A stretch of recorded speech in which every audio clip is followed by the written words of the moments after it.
The crisp autumn air of Chicago, 2002, was Eleanor Vance's favorite alarm clock. It wasn't the kind that jolted you awake, but rather a subtle chill that permeated the linen, urging you out of a comfortable slumber. Her Lincoln Park apartment, a testament to years of diligent work and sensible budgeting, offered a partial, shimmering view of Lake Michigan. Mornings began with the ritualistic grind of fresh coffee beans, the aroma mingling with the faint scent of old books that lined her living room shelves. Eleanor, 38, a senior project manager at Aegis Solutions, a prominent tech and consulting firm downtown, found solace in routine. She'd dress in sensible, well-tailored suits, a silent uniform of her ambition and professionalism. Her commute was a familiar dance. A quick walk to the Fullerton L station, the rhythmic clatter of the Brown line, the shifting kaleidoscope of urban life outside the window. As the train emerged from the elevated tracks, Chicago's skyline would unfurl, a colossal testament to human ingenuity and ambition. Eleanor loved it all: the cacophony, the relentless pace, the feeling of being a cog in a magnificent, turning machine. At Aegis, her cube, though mundane, was her command center. She managed complex software implementation projects for Fortune 500 clients, a role that demanded precision, foresight, and an almost obsessive attention to detail. She thrived on it. Her team respected her clients trusted her, and her performance reviews consistently lauded her as a pillar of reliability and innovation. Life, in its structured, predictable way, was good. Her current magnum opus was Project Chimera, a revolutionary data management system for a major pharmaceutical client, promising to streamline their research and development by a staggering 30%. It was her baby, conceived, nurtured, and brought to the cusp of delivery under her meticulous guidance. The success of Chimera was destined to be a watershed moment for Aegis, and Eleanor knew, with a quiet certainty, that a long-awaited promotion to Director of Special Projects was finally within reach. This wasn't about ego, it was about validated effort, about moving forward, about building something lasting. The first tremor of instability came subtly, a barely perceptible shift in the corporate landscape. David Stern, a peer Eleanor had always considered a competitive but ultimately professional colleague, began inserting himself into Chimera's final stages. David, 45, with a veneer of charm that barely disguised a ruthless ambition, was known for his sharp elbows and an uncanny ability to navigate the political currents of Aegis. He started attending client meetings uninvited, offering strategic insights that largely echoed Eleanor's own, but delivered with a louder, more self-aggrandizing flourish. Eleanor, initially annoyed, dismissed it as typical corporate posturing. She had the substance, she reasoned. David merely had the show. Then came the HR memo, not to her, but to the entire department. It announced a reorganization of the Project Chimera leadership structure, with David Stern taking the helm as executive project lead, and Eleanor Vance relegated to senior technical advisor. The language was smooth, corporate speak designed to obfuscate. Eleanor read it in her cube, the fluorescent lights humming overhead, the words blurring on the screen. Senior technical advisor. It sounded like a demotion, a polite way of saying her contribution was now purely advisory, stripped of leadership and credit. Her heart sank, a cold, leaden weight. She confronted David, her voice shaking with a mixture of disbelief and burgeoning anger, in an empty conference room, the downtown hum faintly audible through the thick glass. He offered a practiced, regretful smile. "Eleanor, look, this is just how these things go." The client wanted a different face for the final rollout, someone with a broader corporate presence. He gestured vaguely, as if referring to an unwritten rulebook. "It's still your project, conceptually, you'll be invaluable." His words were hollow, condescending. Eleanor felt a surge of nausea. This wasn't just about credit. It was about her future stolen. Her real confrontation, however, was with Susan Davies, the HR director, a woman Eleanor had always found competent, if a little detached. Susan, late 40s, with impeccably coiffed blonde hair and an air of professional gravitas, listened patiently as Eleanor laid out her grievances, detailing David's opportunism, her years of dedication, her pivotal role in Chimera. Susan nodded, her expression unreadable. Eleanor, I understand your frustration. However, David's appointment came directly from executive leadership. There's a certain synergy they're looking for, but rest assured, your contributions are highly valued. We will ensure this is properly reflected in your next performance review and compensation cycle. The process, Susan promised, would be fair. It would reflect her true value. It was a lie. The final, brutal blow landed 3 months later, just after Project Chimera's wildly successful launch. The celebration was held without her, David Stern basking in the spotlight, accepting accolades. Eleanor received a terse email, summoning her to a meeting with Susan Davies and a stoic, unfamiliar man from legal. There was no preamble. Susan, her voice devoid of its usual professional warmth, stated, Eleanor, based on a recent internal audit, we've uncovered some discrepancies regarding your management of vendor invoices for Project Chimera. Specifically, a pattern of unauthorized expenditure approvals and a failure to adhere to corporate procurement policies. Eleanor stared, dumbfounded.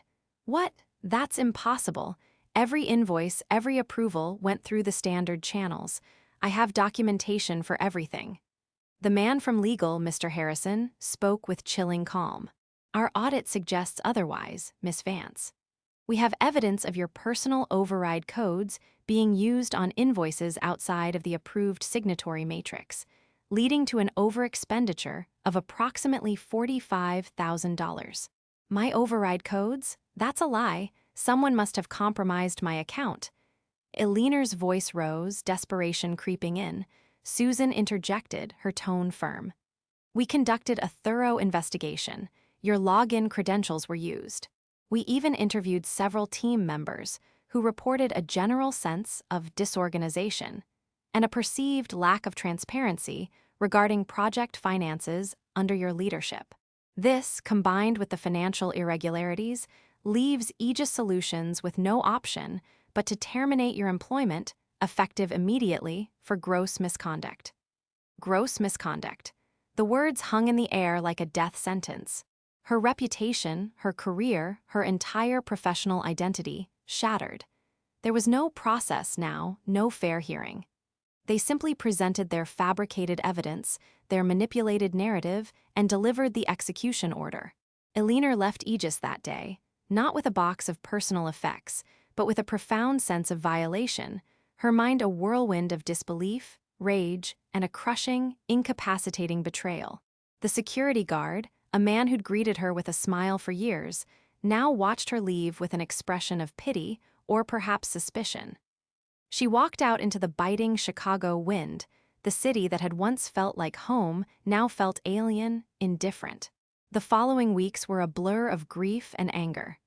Her Lincoln Park apartment, once a sanctuary, now felt like a gilded cage. She spent days in sweatpants, the scent of old coffee clinging to her, staring out at the lake, its vastness mirroring the emptiness she felt. The vibrant hum of the city no longer energized her.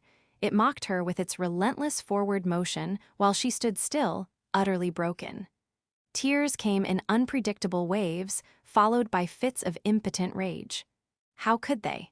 How could David, whom she had mentored, and Susan, who promised a fair process, conspire to destroy her? She tried to rationalize, to find fault within herself. Had she been too trusting, too naive? Was there a small oversight, an unwitting mistake that they had blown out of proportion? But deep down, she knew the truth. This was a deliberate, calculated character assassination, a means to an end for David Stern's ambition, sanctioned and executed by an HR department that prioritized corporate expediency over justice. The initial thought was to fight back legally, to sue Aegis. She even met with a lawyer, a sharp, cynical woman who listened to her story with a weary understanding. But the lawyer warned her.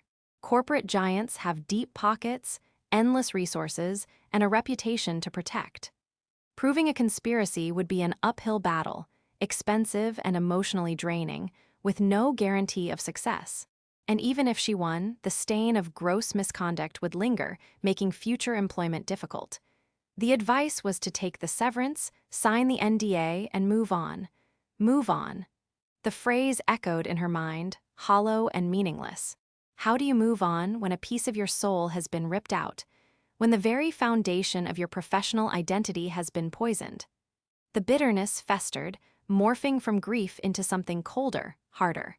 One night, as a blizzard raged outside, rattling her windows, Eleanor sat amidst a scattering of old project files she'd brought home over the years: physical printouts, floppy disks, CD-ROMs containing digital archives. She picked up a binder, the cover yellowed with age, labeled Project Chimera, Phase 1 documentation. Her fingers traced the elegant script of her own handwriting, and a spark ignited. Eleanor Vance had always been defined by her meticulousness.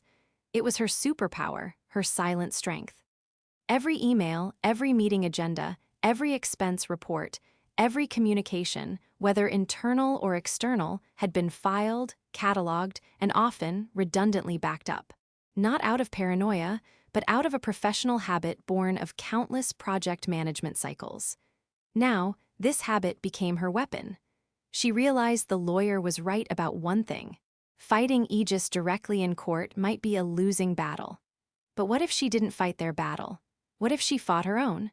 What if she turned their process against them, not in a court of law, but in the court of public opinion, or perhaps the ultimate court of corporate accountability? Her initial investigation was slow, painstaking, a forensic examination of her own career at Aegis. She started with the discrepancies they cited. She had copies of every approved vendor invoice for Chimera, signed off by her direct supervisor before David Stern's intervention, and then countersigned by the finance department. She found the originals. She matched them. There were no overrides. This meant her login credentials must have been used after her access was revoked or somehow spoofed. She remembered a casual conversation with an IT technician about a known vulnerability in their old internal procurement system, a backdoor that allowed high-level administrators to bypass certain approval steps.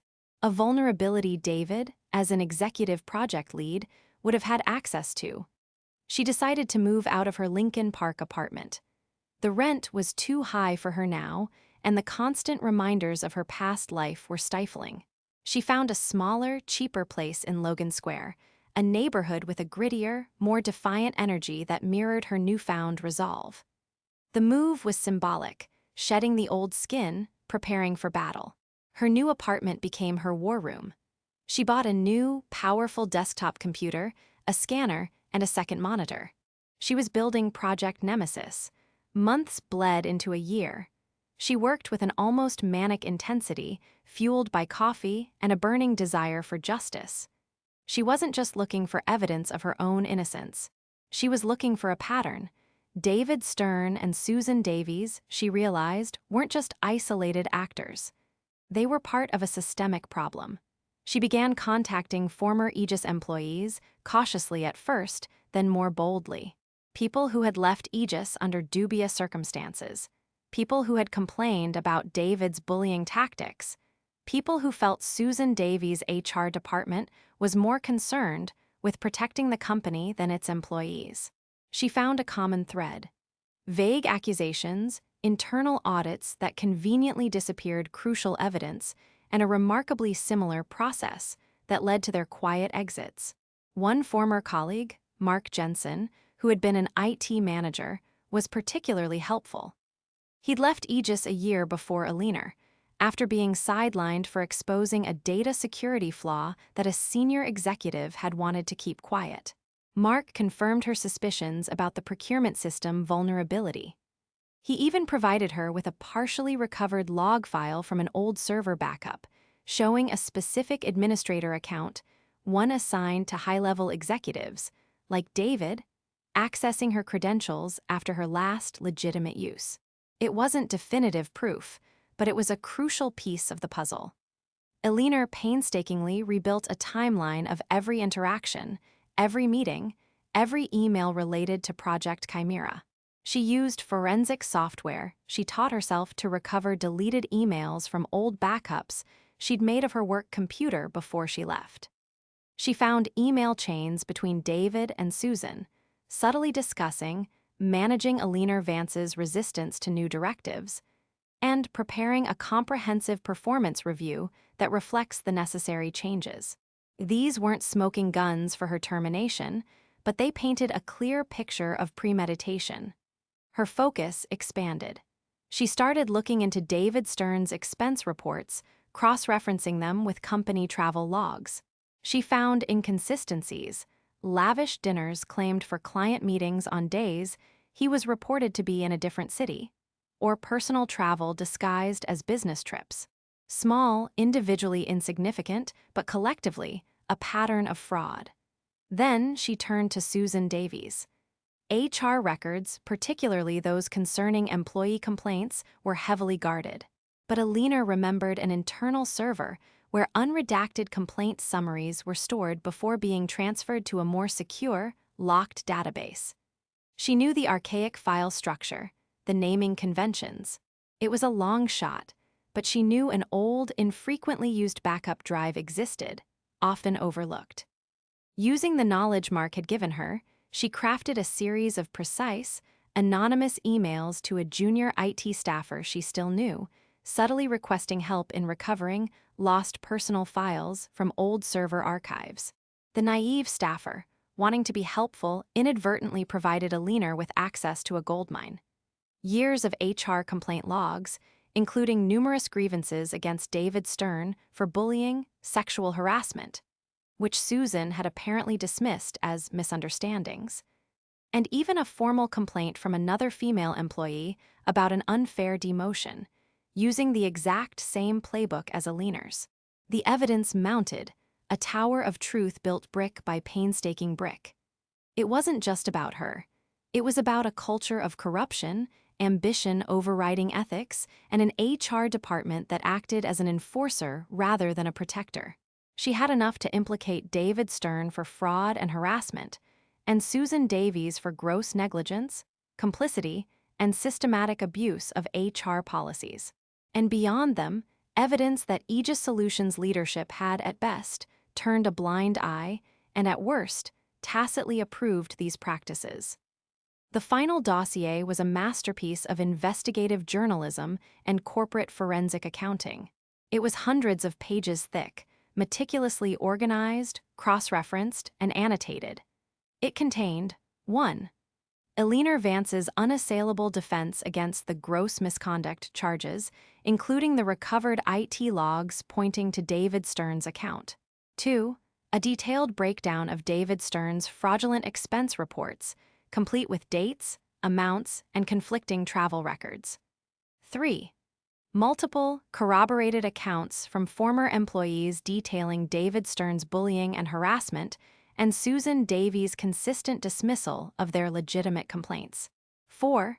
Evidence of Susan Davies' repeated violations of Aegis HR policy, including the deliberate suppression of sensitive employee information and a pattern of biased internal investigations. 5. A summary document outlining how these systemic failures posed significant legal and reputational risks to Aegis Solutions. Eleanor sat in her Logan Square apartment, the digital version of the dossier glowing on her screen, the physical copies stacked neatly beside her. It was October 2003, exactly 1 year since her termination. The city outside was alive with the promise of autumn, but her world felt cold still.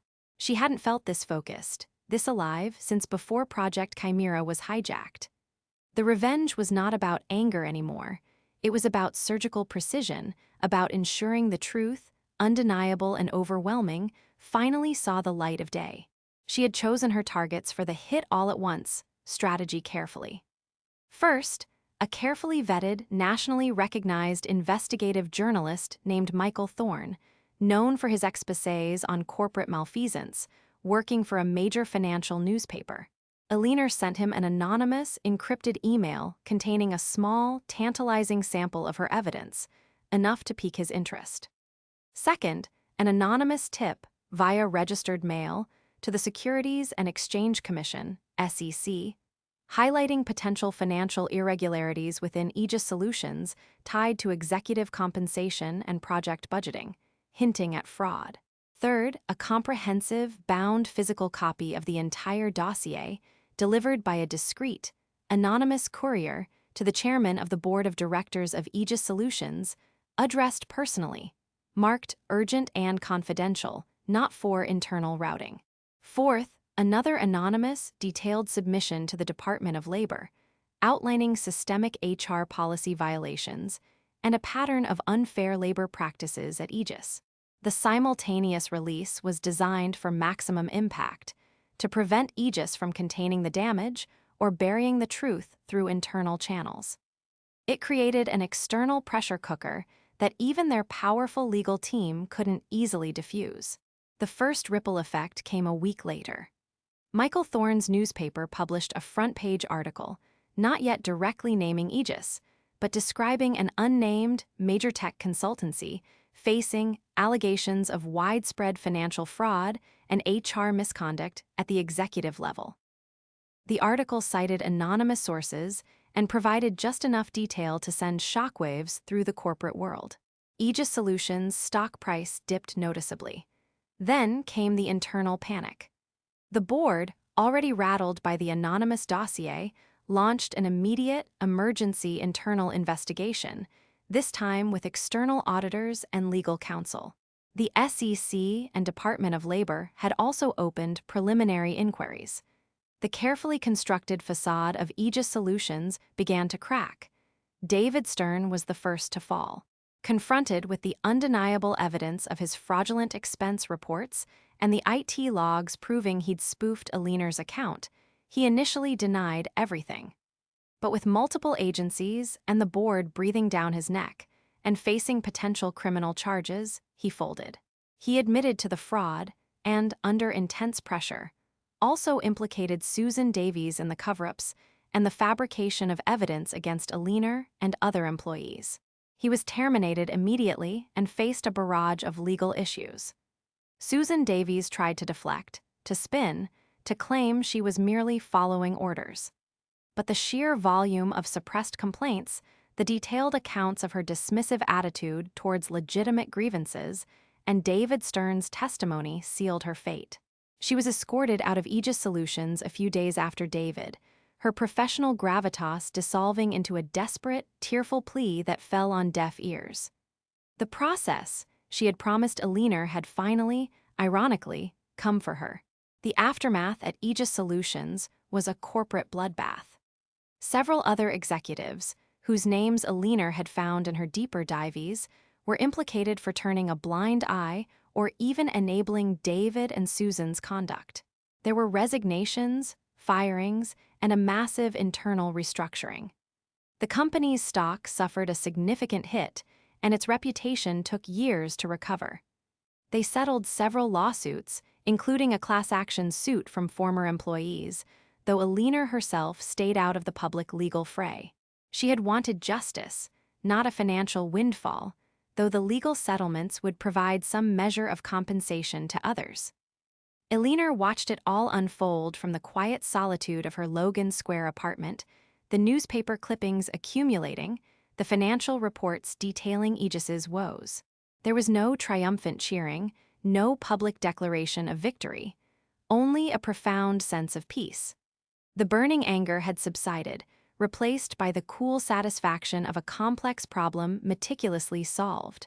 She had used their own tools, their process, their systems, their corporate structure, to dismantle them from within. Her own future, once a desolate landscape, now seemed open, full of possibilities. She didn't want to go back to corporate life, not in the same way. The experience had forged her into something new, resilient, cynical yet hopeful, with an unshakable belief in the power of truth and meticulous preparation. She started an independent consultancy, specializing in corporate ethics and internal investigations, helping other companies prevent the very abuses that had destroyed her old life. She often worked from a small office overlooking the Chicago River, its powerful current a constant reminder that even the deepest rivers could be navigated, and even the most entrenched corruption could be exposed if one simply chose to let the evidence move slower, then hit all at once. The crisp Chicago air still filled her lungs, but now it carried the taste of vindication, a scent far more invigorating than any coffee.